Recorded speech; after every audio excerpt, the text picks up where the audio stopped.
Que a paz do Senhor Jesus seja contigo. Meu nome é missionária Maiara Nobre. Sejam todos muito bem-vindos ao canal Ouvindo a Voz de Deus, o nosso programa de formação em teologia. Vamos estar dando início ao nosso estudo sobre o Pentateuco, os 5 livros de Moisés. Tudo o que nos é dado saber sobre as origens do universo e de tudo o que nele existe, bem como o início e evolução da revelação divina ao homem, centralizado no plano da redenção, encontra-se registrado nos primeiros 5 livros do Antigo Testamento.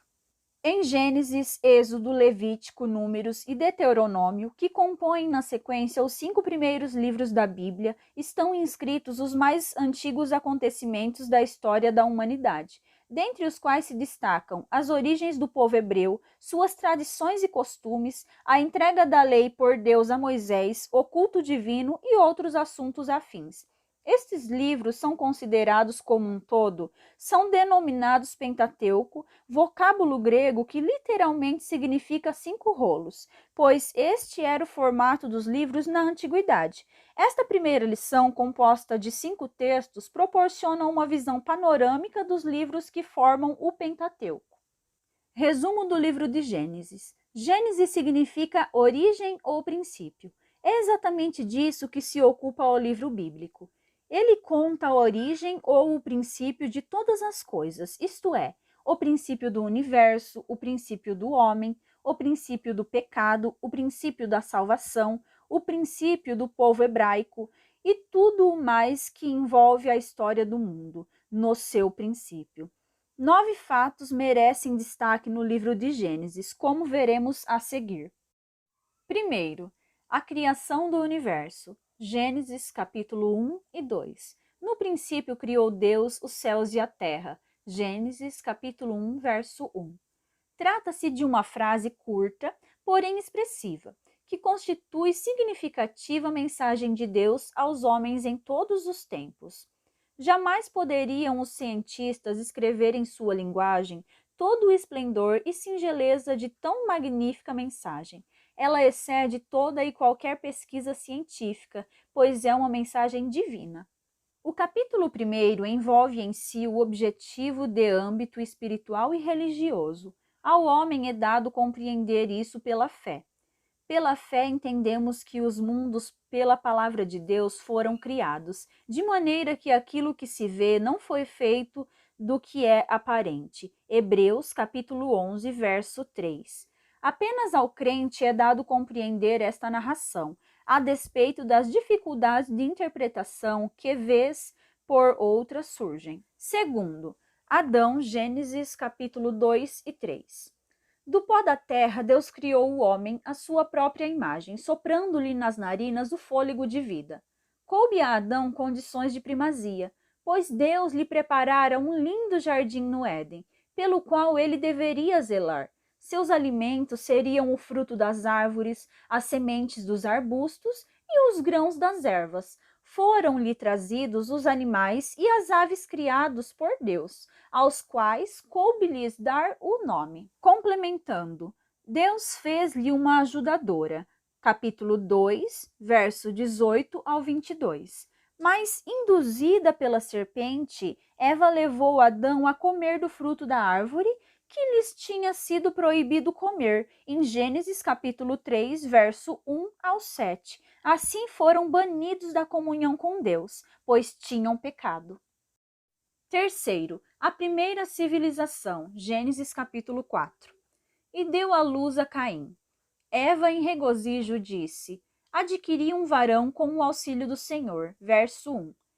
Pois que teria parecido a ela e a Adão terem perdido o privilégio de povoar a terra, devido ao pecado cometido. Assim se cumpriu a promessa da semente, através da qual seria esmagada a cabeça da serpente. Longo tempo separa os versículos 1 e 3. Nasceu Abel.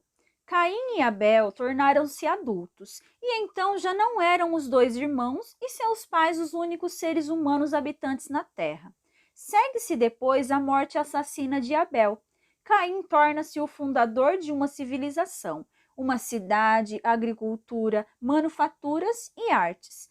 Eva dá à luz a Sete, em quem agora se confirmaria a promessa de redenção, pois que Caim fora rejeitado por causa do crime cometido contra a vida de seu irmão. Quarto, o dilúvio, Gênesis capítulo 6. A grande corrupção do gênero humano, Gênesis capítulo 6, verso 1 ao 12, que se oposara desde o pecado de Adão, levou a Deus a determinar o dilúvio sobre a terra. No entanto, em meio àquela geração ímpia, estava um homem justo, Noé, com quem o Senhor se comunicou, anunciando o fim da corrupção através do extermínio de toda a carne. A Noé caberia a responsabilidade de preservar dos filhos de um casal de cada espécie de animal, assegurando o repovoamento da terra. Quinto, a dispersão das nações, Gênesis capítulo 10 e 11. No capítulo 10, vemos as regiões separadas por raças, e no capítulo 11, vemos como se deu a separação entre elas. Num ato de rebeldia contra Deus, os descendentes de Noé construíram a Torre de Babel.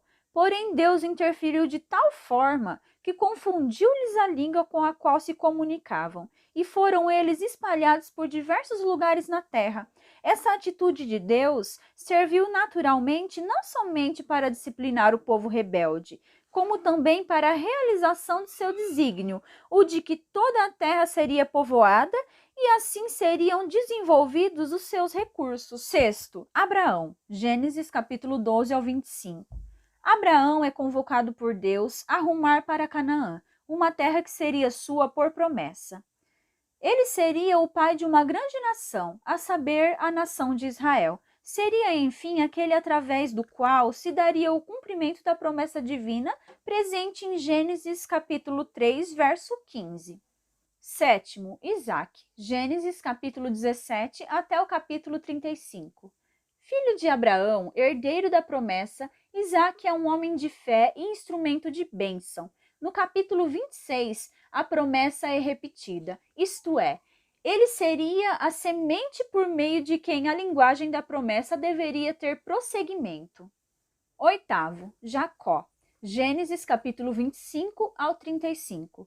Isaque teve 2 filhos, Esaú e Jacó. O primeiro foi rejeitado por Deus e o segundo foi escolhido como portador da bênção. Jacó é visto como o pai do povo escolhido. Seus descendentes se tornaram conhecidos conforme o novo nome que recebera de Deus. Israel, povo que teve o privilégio de lutar ao lado de Deus. Eles formaram o povo escolhido. Nono, José. Gênesis capítulo 37 ao 50. Especialmente amado de seu pai, José constitui uma figura ímpar no Antigo Testamento. Podemos vê-lo invejado por seus irmãos, vendido como escravo a ismaelitas e favorecido pelo seu senhor. Também podemos perceber seu caráter firme ante a negativa à esposa de Potifar e submisso ao ser aprisionado por um mal que não cometera. Mas vemos José também elevado à condição de governador do Egito, porquanto o faraó reconhecera que nele havia o Espírito de Deus. José tipifica Jesus Cristo.